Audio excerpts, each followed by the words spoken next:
Sim. Mas o Senhor nos capacita.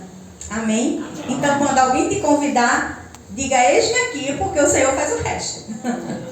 Então, Jeremias, ele disse assim: Senhor, eu sou como uma criança, não sei falar. E o Senhor disse assim: não é você que vai falar, sou eu.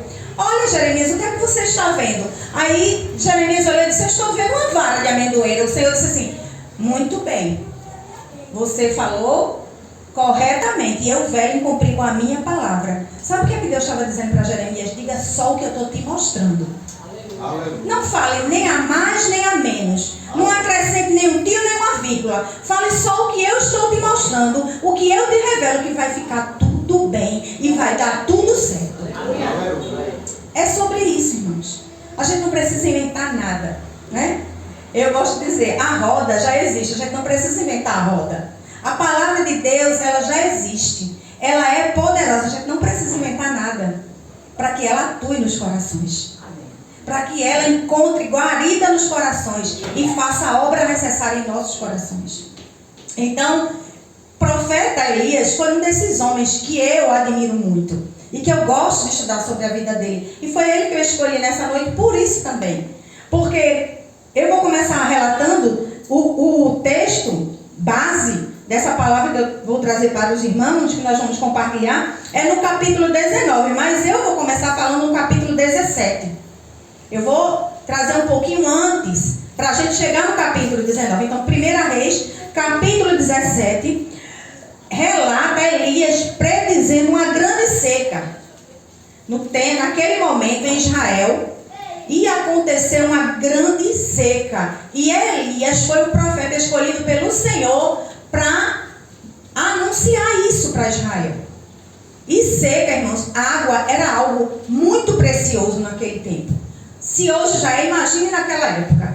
Era algo muito precioso, porque não existia, tratamento de água, não existia o que existe de melhor e de tecnologia hoje. Naquela época, a água era algo preciosíssimo. E quando Elias ia anunciar que ia haver uma seca, não era fácil falar para o povo de Israel. Mas Elias, no capítulo 17, no versículo 1 diz: então Elias, o tesbita dos moradores de Gileade, disse a Acabe. Quem era Acabe? O rei de Israel: tão certo como vive o Senhor, Deus de Israel, perante cuja face estou, nem orvalho, nem chuva haverá nestes anos, segundo a minha palavra. Amém. Irmãos, o profeta Elias, ele se garantia. Ele não disse segundo a palavra do Senhor, ele segundo a minha palavra. E é por isso que eu comecei aqui relatando para os irmãos que Elias, ele possuía, era um profeta de Deus que exercia um sacerdócio de chaves de poder. Como assim? Deus entregava chaves a ele e dizia assim: olha, entrega, porque o que tu falares, eu vou concretizar na terra. Aleluia.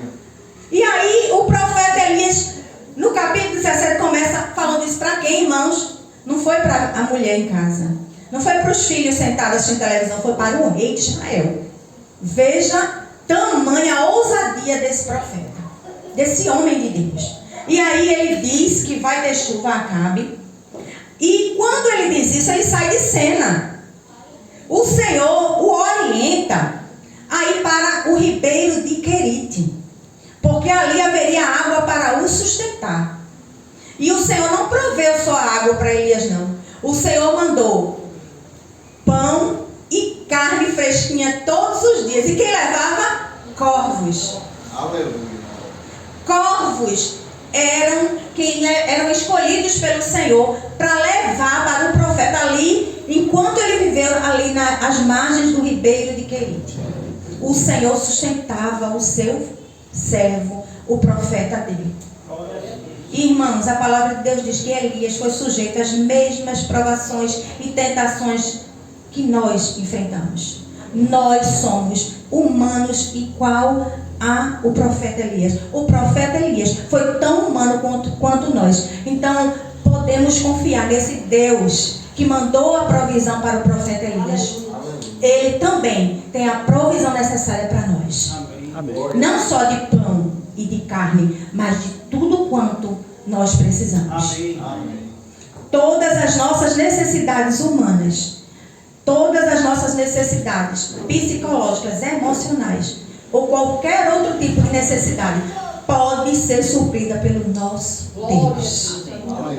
Nós precisamos confiar nele. É a primeira lição que eu quero trazer para nós.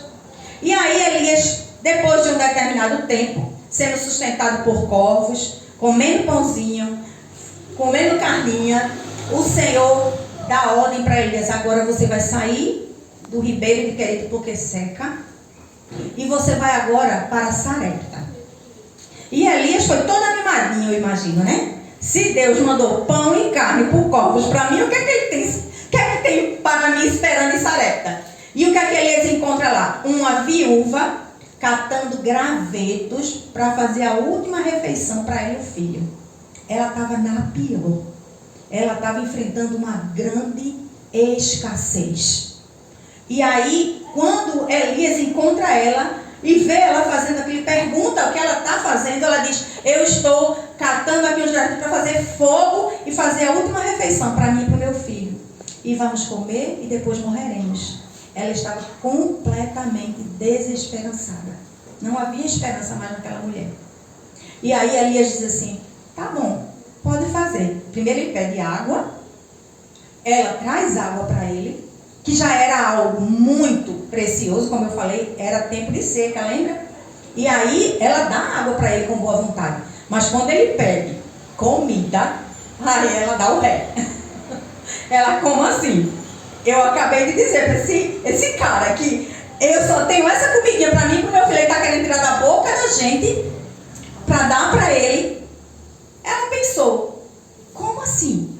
Mas aí aquela mulher recebeu uma iluminação do Espírito Santo de Deus, que revelou para ela que não era ele que estava pedindo, que não era ele que estava fazendo aquele pedido. Ele estava sendo, né, um profeta de Deus, testando, né, a humanidade dela, se ela poderia socorrer simplesmente ao próximo, aquele que estava procurando comida. Porque Elias nesse momento não tinha nada, irmãos. Tinha?